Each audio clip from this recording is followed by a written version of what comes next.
For reprise du débat, l'honorable. Resuming debate, the Honourable Member for Lévis-Lobinière. Thank you, Mr. Speaker.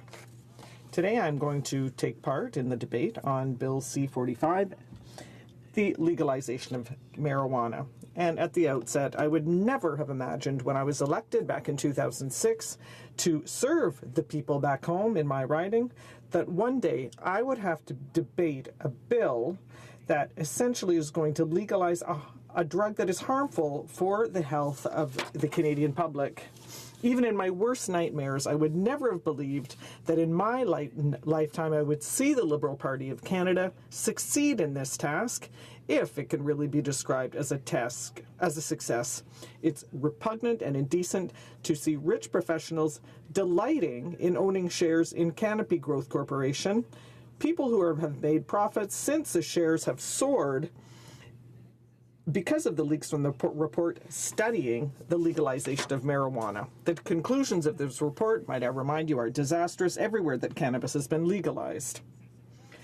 Our duty here in this House and as legislators is to leave a better Canada for our children with all the serious work that comes with our position. Mr. Speaker, one can only imagine at Health Canada how things are going. It continues to warn that cannabis is dangerous on its government website and in documentation.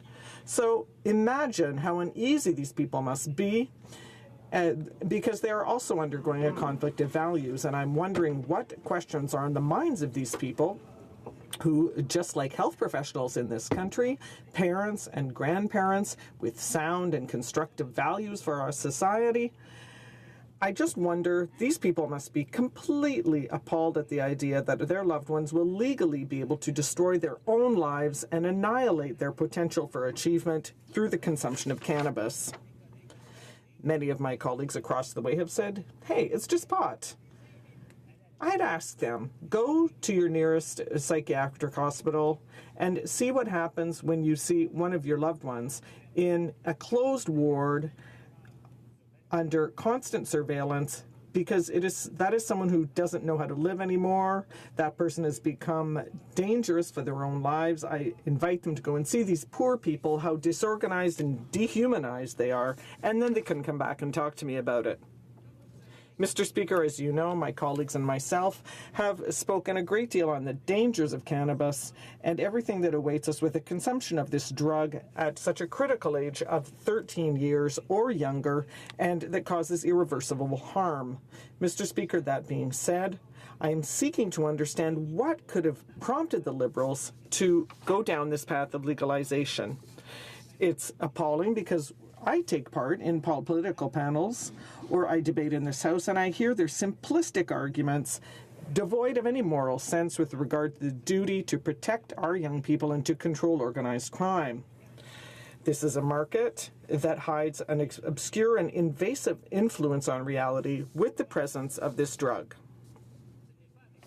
And it's not with the examples we've seen in the United States who have made this choice that we are going to live in peace, respect, a good order in government. We won't be able to drive on safe roads. We won't be able to create advancement or prosperity. Anyone who believes that is simply kidding themselves. I saw the lobby around the Liberals when I was first elected in 2006, the lobby that wanted them to legalize marijuana. Now, I simply brushed them off because it's an unsound and unhealthy influence. And we in the Conservative Party avoided these people in order to work on the real priorities of Canadians.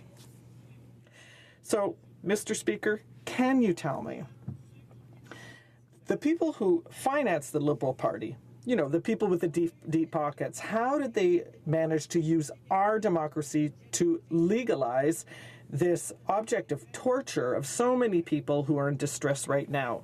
And I'm talking about cannabis. I'm going to come back to the word priority. Who has influenced the Liberals to make this matter one of national priority? It's a fundamental question, and I would love to hear what the answer is. I'm quite sure that there are people who are untouchable because they have family fortunes. There are people born into money. And indeed, we're fortunate enough to be born with a silver spoon in their mouths. And instead of producing collective wealth, they are unscrupulously using this money. I'm talking about influential people who have hidden financial powers and who should not have any control over our future. Do these people really sleep well at night? Do they feel any of remorse for what they're about to do and for what they're about to force Liberal members to do? Because the Liberal members undoubtedly will not be able to they will not be allowed to vote according to their conscience. I think that their thirst for profit is winning out over common sense. How can they think that this problem in society, how can they see it as a business opportunity? They must be twisted. Mr. Speaker, I really think this is something that is clear. To my knowledge, the only people capable of using manipulation to achieve their goals and to get what they want in movies, but unfortunately also in real life, are people with the profile of a psychopath. So I have a great deal of respect for my colleagues, but it must be said that the only people who can lead other people astray with no remorse, with no emotion, with a cold heart and detachment, the only people I know who are like that are psychopaths. And what we are debating right now is simply illogical. It makes no sense. We show our children from a very young age to be careful of bad guys, to not trust people they don't know, and to not succumb to bad influence, and to listen to their inner voices when they know that they are being tempted to do wrong. And I would add that for years, police officers have conducted prevention initiatives in our high schools and our elementary schools to warn our children against people who offer them pot. And they warn them to avoid people who consume that substance. And so here we're talking about legalizing a substance that sends people to the hospital, to prison, that makes them homeless, and that sends children to youth centers or foster families. This is a terribly harmful substance. And often, too many of those people end up in the morgue. Yes, Mr. Speaker, I said the morgue. And often, those people simply started by consuming a bit of pot. So, Mr. Speaker, where is this Prime Minister's conscience? Where is his common sense? Where are his emotions with regard to our young people? Why are the Liberal members following him? Who makes the decisions in this party? That's another question with no answer. Is it the Minister of Finance, the gang in Toronto, some rich, influential people? Wake up before it's too late. Liberate us from the Liberals, Mr. Speaker, please. We have the privilege of having in Canada 3 supreme authorities, this House of Commons, the Senate, and the Supreme Court, and I'm calling on all of them right now because despite our best efforts, I'm talking about the Conservatives, this House is going in the wrong direction. If the Senate is the wisdom of this country, and if the Prime Minister has appointed 25 deserving senators, then I hope that they will prevent this terrible thing from happening. It's their duty. Our Canada cannot remain strong and prosperous with the free circulation of pot in our homes, our streets, our construction sites, our trades, our common areas, in the hands of those who are often our own flesh and blood. It is an entire generation that will be disorganized because of the Liberals. It is already indebted. It is already crumbling under debt. So, Mr. Speaker, and the senators, all senators of all party stripes, do you really want to have this on your conscience?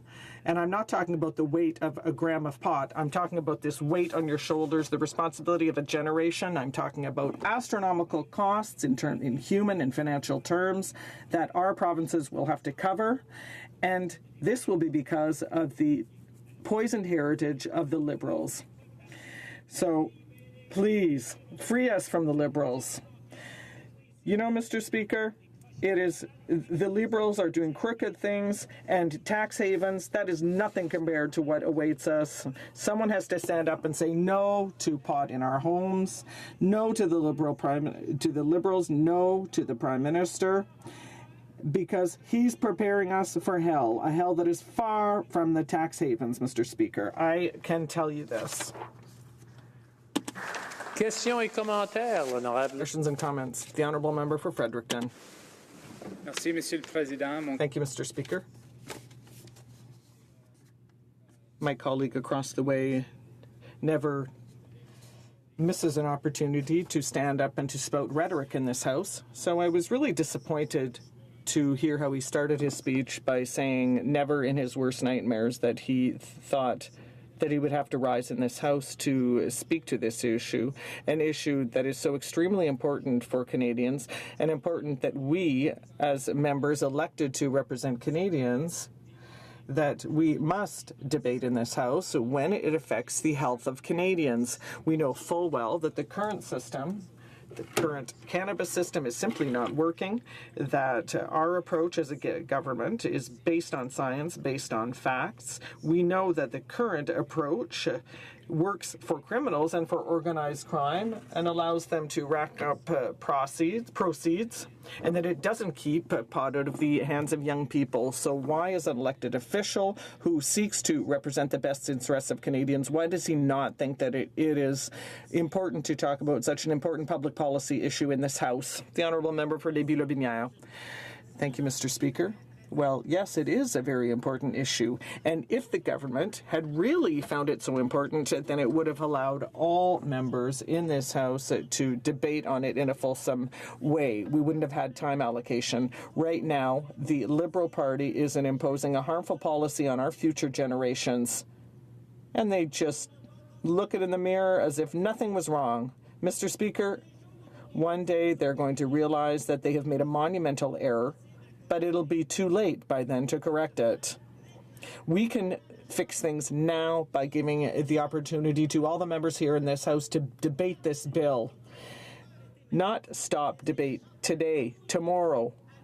They should leave the opportunity to everyone all across the parties to rise in this House and to speak on behalf of their constituents and to check with their constituents, not with the false surveys.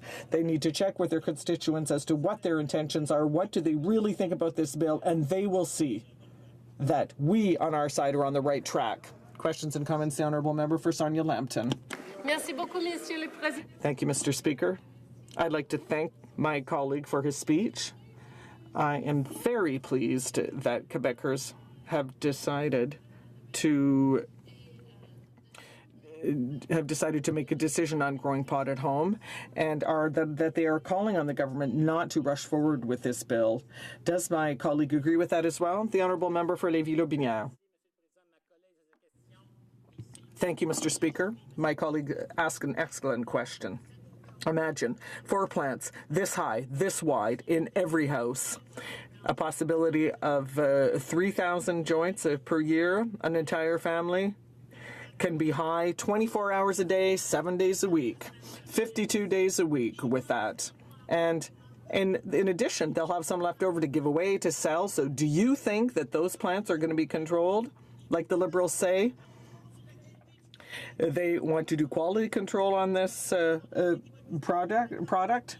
1 out of 3 houses will not be checked. The kids are going to, walk. They're going to smoke a little joint just before they go to school in the morning. It's unbelievable what we're going through right now. Questions et commentaires. Questions and comments. We have time for... Short question, the Honourable Member for Winnipeg North. Thank you, Mr. Speaker. And, the member just made reference to, having marijuana plants in homes. Have I got news for the member across the way? People have alcohol in their homes. Many individuals have bottles and bottles and bottles of alcohol. Many individuals have enough bottles in their home, and if they drank it, they could die from it. Mr. Speaker, my question for the member, is he trying to imply that people should have limited amounts of alcohol in homes too, because he's so offended that under this legislation people are limited to four plants? The Honourable Member for Lévis-Lobinière, 30 seconds or less, please. It won't be long, Mr. Speaker. It'll be short. I just want to tell my colleague, is he still going to be capable of looking at himself in the mirror after having voted for this bill? I urge my colleague to visit all the psychiatric wards in the hospitals of his riding and to look at who is there. Look at the young people. Why? How did they get there? What brought them there? And the member can come back and tell me, well, it's because it's a gateway drug and it leads to worse and worse things. So he should go visit those hospitals. Resuming debate, the Honourable Parliamentary Secretary.